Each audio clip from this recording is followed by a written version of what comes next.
Good morning everyone. Last lecture में हमने इंटरग्रैनुलर corrosion and stress corrosion को डिस्कस किया था। In this lecture I will discuss season corrosion and crevice corrosion. So first of all, what is season corrosion?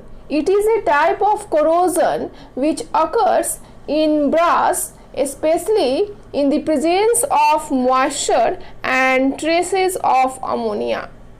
That means यह एक प्रकार का जंग है जो ब्रास में विशेष रूप से नमी और अमोनिया की मात्रा की उपस्थिति में होता है।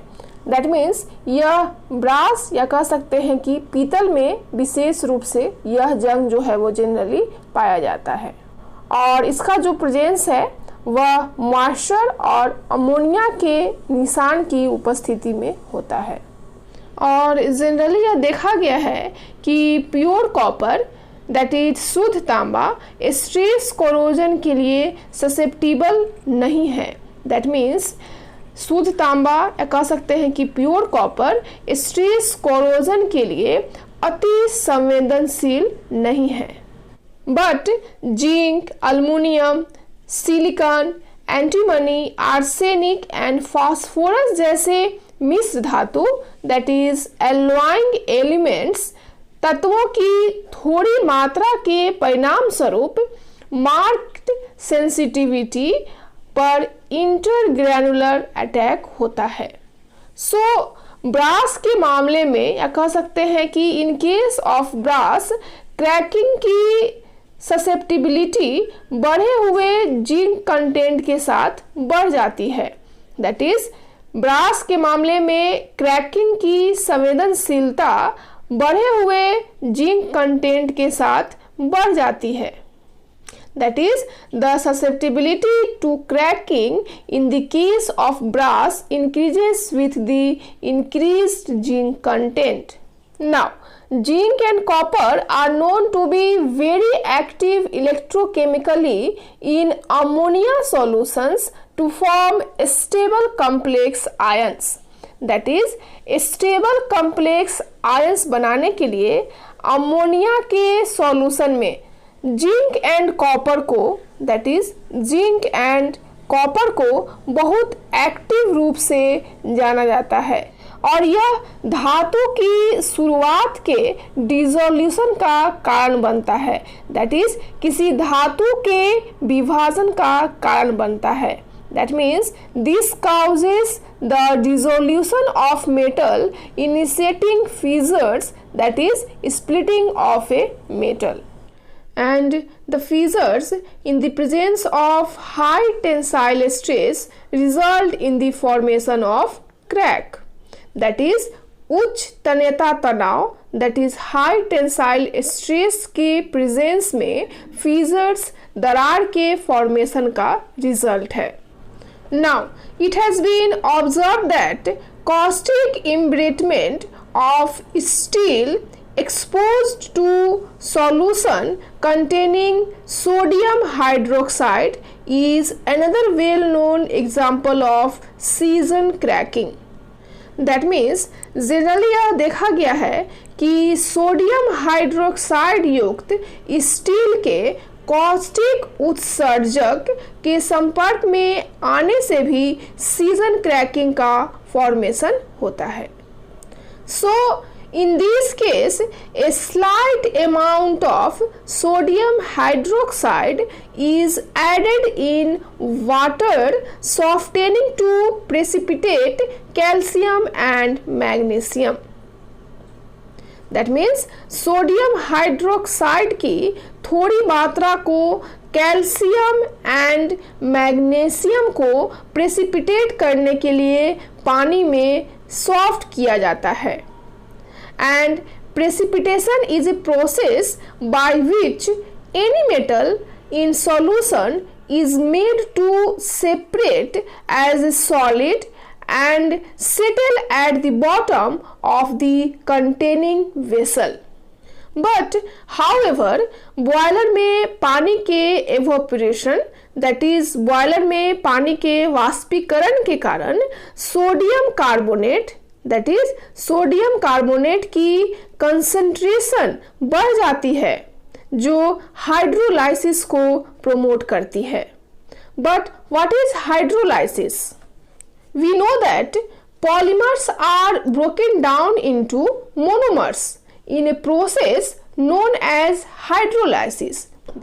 That is, in this case, polymers broken down into monomers, that is monomers, in a process known as hydrolysis, which means to split water, a reaction in which a water molecule is used during to breakdown.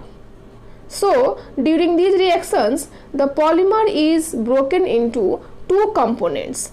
We can written as H2O broken down into H plus plus OH minus. That is, in the case of hydrolysis, the polymers are broken down into monomers, and during these reactions the polymer is broken into two components. So this type of process is known as hydrolysis. Now in this process the chemical reaction taking place may be expressed as Na2CO3 plus H2O gives two molecules of NaOH plus CO2, that is sodium carbonate plus water gives sodium hydroxide plus carbon dioxide. And it may be noted that the sodium hydroxide so formed acts at places in the boiler which are subjected to high local stresses and stress corrosion cracking. So such places in a boiler are riveted joint etc. That means sodium hydroxide का formation boiler में उन स्थानों पर work करता है जो high local stresses, that is high local stresses and stress corrosion cracking के under होते हैं। And such places in a boiler are riveted joints. For example, riveted joints in boiler etc. और इन स्थानों पर जंग इस तरह से होती है कि एक दरार से दूसरे में दौड़ते हुए, that is one rivet to another, intergranular cracks बन जाती हैं। And this phenomenon is known as caustic embrittlement. That is, इस घटना को caustic embrittlement के नाम से जाना जाता है। That is caustic embrittlement.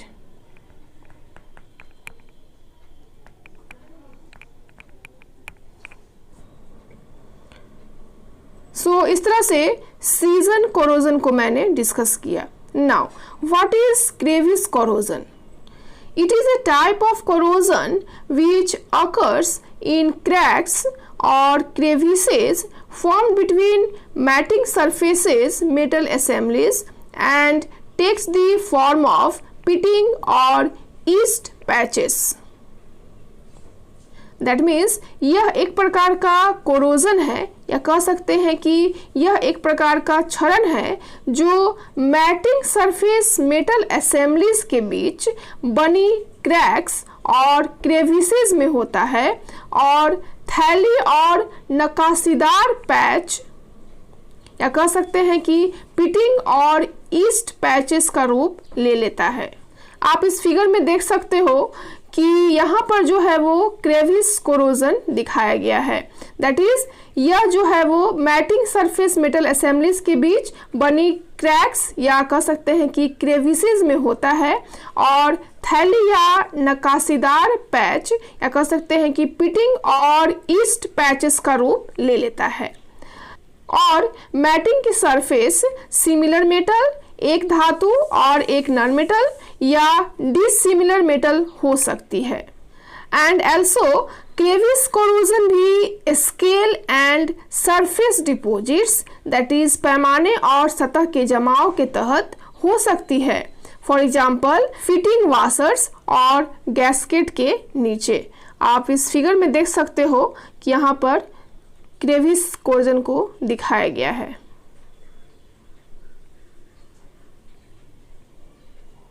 That is, the crevice corrosion may also occur under scale and surface deposits under loose fitting washers and gaskets. And this type of corrosion is also known as deposit attack. That is, this type of corrosion को हम लोग क्या बोलेंगे, deposit attack भी कहते हैं। For example, overlapping zones of riveting, bolting or welding zones under joints and under various deposits. These zones, also called crevices, are very tiny.